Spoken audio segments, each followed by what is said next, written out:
Hi friends, എല്ലാവർക്കും പുതിയൊരു വീഡിയോയിലേക്ക് സ്വാഗതം. ഇന്നത്തെ വീഡിയോയിൽ നമ്മുടെ ഓണത്തപ്പനെ വരവേൽക്കാൻ വേണ്ടി നമ്മളതൊന്ന് ഒന്നുകൂടി മോടി പിടിപ്പിക്കുകയാണ് കേട്ടോ. അതിനായിട്ട് നമ്മൾ ബ്രഷും കൊണ്ടാണ് ചെയ്യണേ. എത്രത്തോളം അത് ഓണത്തപ്പനെ ഭംഗി കൂട്ടാൻ പറ്റുമോ അത്രത്തോളം ഭംഗിയാക്കാൻ നോക്കണ്ട കേട്ടോ. അതെല്ലാ തവണയൊക്കെ. പിന്നെ ഇത് മണ്ണും കൊണ്ടാണ് ഉണ്ടാക്കുന്നത്, കളിമണ്ണും കൊണ്ട്. പണ്ടൊക്കെ നമ്മൾ ഞങ്ങളുടെ വീട്ടിലൊക്കെ തന്നെ പാടത്തുനിന്ന് കൊണ്ടുവന്ന് തന്നെ ഉണ്ടാക്കുകയാണ് ചെയ്യാറ്. ഇപ്പോൾ വാങ്ങലാണ് കേട്ടോ. ഇപ്പോൾ വാങ്ങുമ്പോൾ 1000 രൂപ ആ കണക്കിനുണ്ട്. ഓരോന്നും കൂടി ചേർത്ത് സെറ്റായിട്ടായിരിക്കും തരണവർ. അപ്പോൾ ആ കണക്കിന് ഇപ്പോൾ നല്ല എമൗണ്ട് ഉണ്ട് കേട്ടോ. അപ്പോൾ ഇത് ഈ കളിമണ്ണും കൊണ്ട് നമ്മുടെ സ്ക്വയർ ആകൃതിയിലാണ് അടിയിൽ വരുന്നത്. അത് നമ്മൾ സ്തൂപം പോലെ ഉണ്ടാക്കിയെടുക്കണേ കേട്ടോ, പല വലിപ്പത്തിലും. നമ്മൾ ഉണ്ടാക്കുമ്പോൾ വലിയ വലിപ്പമാവില്ല, എന്താ വെച്ചാൽ പൊട്ടിപ്പോവില്ല. നമ്മൾ സ്ഥിരം ഉണ്ടാക്കണില്ലല്ലോ. അപ്പോൾ ഇത് വാങ്ങിയതാണ് കേട്ടോ. ചെറുപ്പത്തിലൊക്കെ മണ്ണ് കുഴച്ചുണ്ടാക്കിയതൊക്കെ എനിക്ക് നല്ല ഓർമ്മയുണ്ട് കേട്ടോ. ഇപ്പോൾ അങ്ങനെയൊന്നും മണ്ണങ്ങനെ നമ്മൾ പാടത്തൊന്നും അങ്ങനെ പോയി കളക്ട് ചെയ്യണമില്ല. ഇതിപ്പോൾ പിന്നെ കിട്ടുമല്ലോ കടയിൽ നിന്ന് വാങ്ങാനായിട്ട്. സീസണിൽ നല്ല ഇതായിരിക്കും. അപ്പോൾ അതിന് മോടി കൂട്ടാൻ വേണ്ടി ചെയ്യണതാണ് കേട്ടോ. അപ്പോൾ അതിൽ ഞാൻ ബ്രഷും കൊണ്ടാണ് ചെയ്യണം. അപ്പോൾ നന്നായിട്ട് പെർഫെക്റ്റായിട്ട് വരണ്ട, അല്ലാണ്ട് നമ്മൾ ചെയ്യുമ്പോൾ വരില്ല. അപ്പോൾ ചെറിയൊരു ബ്രഷ് എടുത്ത് അതിനനുസരിച്ചാണ് കേട്ടോ ചെയ്യണേ. ഓണത്തിന് തലേ ദിവസം തന്നെ നമ്മൾ വരവേൽക്കാൻ വേണ്ടി എല്ലാം ചെയ്ത് വയ്ക്കും. അങ്ങനെയുണ്ട് ഇവിടെ ചെയ്യാറ്. ആ തലേ ദിവസം 12 മണിക്ക് ശേഷം നമ്മൾ എതിരേൽക്കാണ്ട് ഇവിടെ ചെയ്യണേ. അപ്പോൾ ഇത് തൃക്കാക്കരപ്പനെ പ്രതിഷ്ഠിച്ച് പൂജിക്കണം എന്നൊക്കെ പറയുന്നുണ്ട്. ഇതിൽ ചിലവർ പറയേണ്ടത് മഹാവിഷ്ണുവിൻ്റെ പ്രതീകമായിട്ടാണ് നമ്മൾ തൃക്കാക്കരപ്പനെ പ്രതിഷ്ഠിച്ച് പൂജിക്കണമെന്നാണ് പറയുന്നത്. ചിലവർ പറയും മഹാബലി, നമ്മൾ പാതാളത്തിലേക്ക് ചവിട്ടിത്താഴത്തിന് മഹാബലിനെയാണ് നമ്മൾ വയ്ക്കണമെന്നും പറയുന്നുണ്ട്. കൃത്യമായിട്ട് അറിയില്ല, ഓരോരുത്തരും ഓരോ ഐതിഹ്യങ്ങളാണ് പറയുന്നത്. അത് ഓരോന്നിനും ഓരോ ഇതൊക്കെ കൃത്യമായിട്ട് അവർ പറയണുണ്ട്. അപ്പോൾ നമുക്ക് കൃത്യമായിട്ട് ഇതിനെക്കുറിച്ച് അറിയില്ല കേട്ടോ.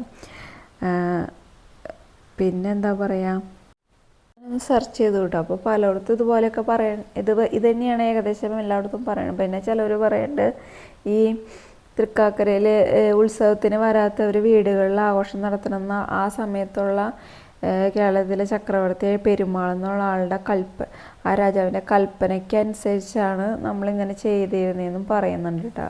ഒരെണ്ണത്തിൽ ഞാൻ വായിച്ചപ്പോൾ. അപ്പോൾ കൃത്യമായിട്ട് പണ്ട് തുടങ്ങി നമ്മൾ ചെയ്യുന്നുണ്ട്. പക്ഷെ എന്തിനാ ചെയ്യണേന്നൊന്നും അറിയില്ലായിരുന്നു. പക്ഷെ ഇത് നല്ലൊരു ആഘോഷമാണ് എപ്പോഴും നമ്മുടെ ഓണത്തിൻ്റെ സമയത്ത്. ഇത് മാത്രമല്ല കേട്ടോ, ഇത് കൂടാണ്ട് നമ്മൾ അമ്മി, കുഞ്ഞു ആട്ടുകല്ല്, അങ്ങനെ ചെറിയൊരു എന്തൊക്കെയോ കുറേ അങ്ങനെ മുത്തശ്ശീനെ പോലെ ഉണ്ടാക്കൽ രൂപങ്ങളൊക്കെ ഉണ്ടാക്കി ഒപ്പം തന്നെ പ്രതിഷ്ഠിക്കാറുണ്ട്. ഞങ്ങൾ ചെയ്യാറുണ്ട് കേട്ടോ. ഇപ്പം നമ്മളിത് മാത്രമേ ചെയ്യാറ്. ഇത് വാങ്ങി ചെയ്യലാണ് പതിവ്. അപ്പോൾ ഒന്നുകൂടി ഭംഗി വരുത്തുന്നതാണ് ഇന്നത്തെ വീഡിയോയിൽ. പിന്നെ ഞാൻ ICCയിൽ ജോലിക്ക് പോയപ്പോൾ 3-4 മാസം പോയിരുന്നു. അത് തൃക്കാക്കരയായിരുന്നു എനിക്ക് ജോലി ഉണ്ടായി. അപ്പോൾ ഞാനൊരു തവണ അമ്പലത്തിൽ പോയിട്ടുണ്ട് കേട്ടോ. അങ്ങനെ ഒരു ഭാഗ്യം കിട്ടിയിട്ടുണ്ട്. പിന്നെ നമുക്കങ്ങനെ പോകാൻ അവസരം കിട്ടിയിട്ടില്ല കേട്ടോ. നല്ല അറ്റ്മോസ്ഫിയർ ആ അമ്പലത്തിൽ പോകുമ്പോൾ. ഒരു പ്രാവശ്യമേ പോയിട്ടുള്ളൂ, പക്ഷെ നമുക്ക് നല്ല അന്തരീക്ഷം ഉണ്ടോ. പോയിട്ടുണ്ടെങ്കിൽ അഭിപ്രായം പറയണം കേട്ടോ. അവിടുത്തെ വിശേഷങ്ങൾ അല്ലെങ്കിൽ ഓണാഘോഷത്തിൽ നമ്മൾ തൃക്കാക്കരൊപ്പം വയ്ക്കണത് എങ്ങനെയാണെന്ന് നമ്മുടെ നാട്ടിൽ അവിടുത്തെ നാട്ടിലൊക്കെ എങ്ങനെയാണെന്നൊന്ന് പറയണേ. പിന്നെ ഇത് വളരെ എളുപ്പത്തിൽ തന്നെ ചെയ്ത് തീരണം കേട്ടോ. സിമ്പിളായിട്ട് തന്നെ വരണത്. പിന്നെ വേഗം ഉണങ്ങുകയും ചെയ്യുമല്ലോ. തൃക്കാക്കരപ്പന് ഓണത്തപ്പന് നമ്മൾ പറയാറുണ്ട് കേട്ടോ. ഓണക്കാലത്ത് മണ്ണ് കൊണ്ട് ഉണ്ടാക്കിയ തൃക്കാക്കരപ്പൻ്റെ രൂപങ്ങൾ സാധാരണയായി വാമനൻ വിഷ്ണു സങ്കല്പത്തോടും മഹാബലി സങ്കല്പത്തോടും ഒക്കെ ബന്ധപ്പെടുത്തിയാണ് കാണപ്പെടുന്നതെന്ന് പറയുന്നുണ്ട് കേട്ടോ. ഞാൻ ChatGPTയിൽ നോക്കിയപ്പോൾ പൂക്കളം ഒരുക്കി അതിൻ്റെ നടുവിൽ, ഇവിടെ നടുവിൽ തന്നെയാണ് കേട്ടോ വയ്ക്കണേ. നടുവിലോ അല്ലെങ്കിൽ സമീപത്തോടെ പ്രതിഷ്ഠിക്കണേന്ന് പറയുന്നുണ്ട് കേട്ടോ. പിന്നെ മാവേലി നാടുവാണിയിടും കാലം, അത് ഞങ്ങൾ ഇപ്പോൾ ഓണത്തിന് ഓഫീസിലൊരു പ്രോഗ്രാം ഉണ്ടായിപ്പോൾ അതിലൊരു GK ക്വസ്റ്റ്യൻ നടന്നു കേട്ടോ. അത് എങ്ങനെയാണെന്ന് വെച്ചാൽ മാവേലി നാടുവാണിയിടും കാലം എന്നുള്ള പാട്ട്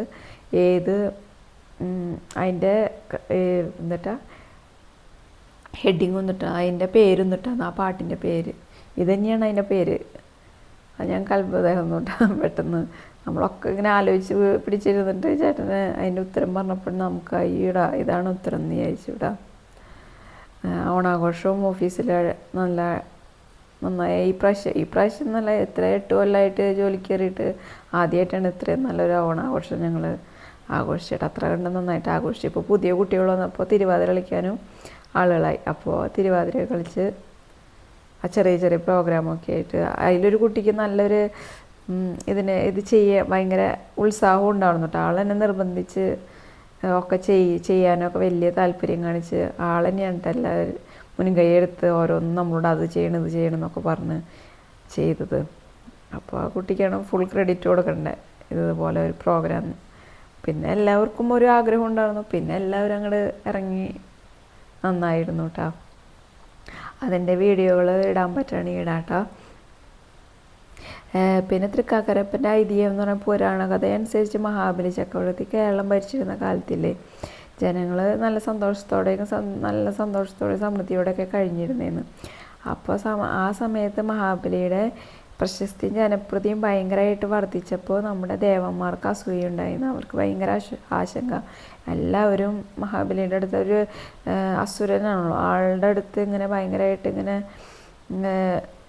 എല്ലാ സന്തോഷങ്ങളും അവിടെ തന്നെ. അപ്പോൾ അവർക്കൊരാശങ്ക ഉണ്ടായപ്പോൾ അവർ മഹാവിഷ്ണുവിനോട് ഇതിനെക്കുറിച്ച് ഇങ്ങനെ ആകുലത പറഞ്ഞു. അപ്പോൾ മഹാവിഷ്ണു വാമനാവതാരം ചെയ്യിച്ച് മഹാബലിയുടെ അടുത്ത് പോയിട്ട് 3 അടി മണ്ണ് ദാനമായിട്ട് ചോദിച്ചു.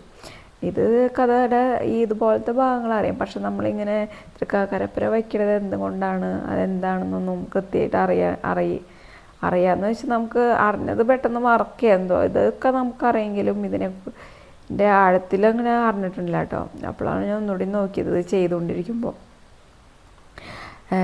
പിന്നെ വാമനൻ വിശ്വരൂപം പ്രാപിച്ച് ഒരു കാല് ഭൂമിയിൽ മറ്റേ കാല് ആകാശത്ത് വളർന്ന് 3ാമത്തെ സ്ഥലമില്ലാത്ത കാരണം തന്നെ തല സമർപ്പിച്ചു എന്ന് അങ്ങനെ പറയുന്നുണ്ട്. അപ്പം അങ്ങനെ പാതാളത്തിലേക്ക് താഴ്ന്നു പോയി എന്ന് പറയുന്നുണ്ട് കേട്ടോ. പിന്നെ അവിടെ ഒരു നല്ലൊരു നാടുണ്ടായിരുന്നു എന്ന് പറയുന്നുണ്ട് കേട്ടോ ഇതിൽ ഞാൻ അന്വേഷിച്ച് നോക്കിയപ്പോൾ. പിന്നെ അതിൻ്റെ കൂടെ ഞങ്ങൾക്കൊരു ക്വസ്റ്റ്യനിലുണ്ടായത് വാമനൻ എന്തിനാണെന്ന് ഈ ഭൂമി അതായത് നമ്മുടെ 3 അടി മണ്ണ് ചോദിക്കുമല്ലോ അതെന്തിനാണെന്ന് ചോദിച്ചിട്ടുണ്ട്. അതും അപ്പോൾ ഞങ്ങൾക്ക് അറിയില്ലായിരുന്നു കേട്ടോ. ഓരോരുത്തർ പല ഉത്തരം പറഞ്ഞു. പക്ഷെ ആൾ പറഞ്ഞത് ആൾക്കൊരു താമസിക്കാനൊരു വീടിന് വേണ്ടിയാണെന്ന്. അത് നല്ല ക്വസ്റ്റ്യൻ ആയിരുന്നു കേട്ടോ. അപ്പോൾ ഞാനതൊക്കെ ഇതിപ്പോൾ നോക്കിയപ്പോൾ പറഞ്ഞപ്പോൾ എനിക്ക് ഓർമ്മ വന്നപ്പോൾ ഞാൻ പറഞ്ഞതാണ് കേട്ടോ. പക്ഷേ ഈ മഹാബലിയുടെ സ്നേഹവും ഭക്തിയൊക്കെ കണ്ടപ്പോൾ മഹാവിഷ്ണു അദ്ദേഹത്തിന് വർഷത്തിലൊരിക്കൽ തന്നെ നമ്മുടെ നാട്ടിൽ കേരളത്തിൽ വന്ന് പ്രജകളെ കാണാനുള്ള ഒരു അനുഗ്രഹം കൂടി കൊടുത്തിട്ടാണ് വിട്ടതെന്നുള്ള മട്ടിലുള്ള വിശ്വാസത്തിൻ്റെ പുറത്താണ് നമ്മൾ ഓണം ആഘോഷിക്കണേന്ന് പറയുന്നുണ്ട് കേട്ടോ. പിന്നെ തൃക്കാക്കര മഹാക്ഷേത്രം മഹാബലിയുടെ ആസ്ഥാനമായിട്ടുള്ള പുണ്യസ്ഥലമായിട്ട് വിശ്വസിക്കപ്പെടുന്നുണ്ട്. തൃക്കാക്കരപ്പനെ മഹാബലിയുടെ സ്മരണയായിട്ട് ഓണത്തിൻ്റെ പ്രതീകമായിട്ടാണ് വീടുകളിൽ പ്രതിഷ്ഠിക്കണേന്നും പറയുന്നുണ്ട്. അപ്പോൾ എല്ലാവർക്കും അഡ്വാൻസ് ഹാപ്പി ഓണാശംസകൾ. പുതിയ വീഡിയോ ആയിട്ട് വീണ്ടും വരാം കേട്ടോ. Thank you.